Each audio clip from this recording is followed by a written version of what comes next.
Good morning, good afternoon, good evening दोस्तों। Kevin sir back from personal tutor. Standard 8 history playlist आप लोग देख रहे हैं। चैप्टर 3 है ruling the countryside. Topic जो है that is the Munro system. यहाँ पे फिगर 4 अगर आप देखेंगे तो आपको दिखेंगे Thomas Munro. He was the governor of Madras presidency from 1819 to 26। अब इसी चीज़ पे हम लोग आते हैं। ब्रिटिश टेरिटरीज जो कि साउथ में उन्होंने टीपू सुल्तान के बाद में जो कॉन्कर करना शुरू करी थी, उन टेरिटरीज के साथ में एक प्रॉब्लम था। देखिए, नॉर्थ में तो आप महलवारी सिस्टम इन्वॉल्व कर चुके हो रेवेन्यू करेक्शन का, लेकिन इन टेरिटरीज में परमानेंट सिस्टम से दूर होना तो जायज़ बात थी, वो हो ही रहा था क्योंकि परमानेंट सेटलमेंट सिस्टम के अंदर ईस्ट इंडिया कंपनी को इंक्रीजिंग मैनिफोल्ड्स ऑफ रेवेन्यू जनरेट नहीं हो पा रहा था। उनके साथ प्रॉब्लम ये हो रही थी कि ये जो नया सिस्टम था ना, इस सिस्टम में they had to go ahead and just capture the core pageant, क्योंकि हुआ ये था, इस सिस्टम को नाम दिया गया था रियोटवारी सिस्टम जो है। ये पहले तो एक बहुत छोटे स्केल पे साउथ इंडिया में ही इंप्लीमेंट हुआ था। कैप्टन थे अलेक्जेंडर रीड।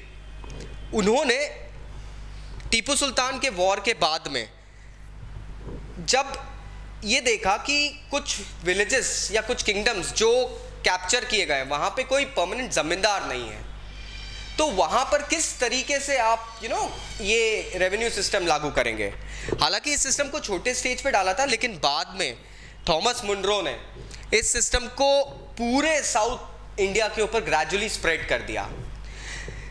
दोनों रीड, अलेक्जेंडर रीड और थॉमस मुनरो ये जानते थे कि साउथ इंडिया में कोई ट्रेडिशनल जमींदारी नहीं होती है, वहां पर डायरेक्टली पेजेंट्स होते हैं, आइदर दे आर रिच और poor. So the revenue collection वाला जो फॉर्म था that had to be directly dealt with the ryots. Ryot जिसको कल्टीवेटर कहते थे, कल्टीवेटर को रेयोट भी कहा जाता था, क्योंकि ये रेयोट वो लोग होते थे जो उस ज़मीन पे अपनी पीढ़ियों से कल्टीवेशन करते आ रहे हैं और वो उस ज़मीन से जुड़े हुए हैं।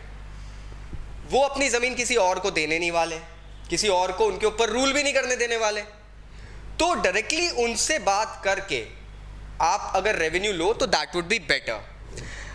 अब इनकी फील्ड्स को भी केयरफुली अलग अलग इंडिविजुअल लेवल पे सर्वे करना पड़ा, क्योंकि ये रेवेन्यू असेसमेंट बनाना इतना आसान नहीं था।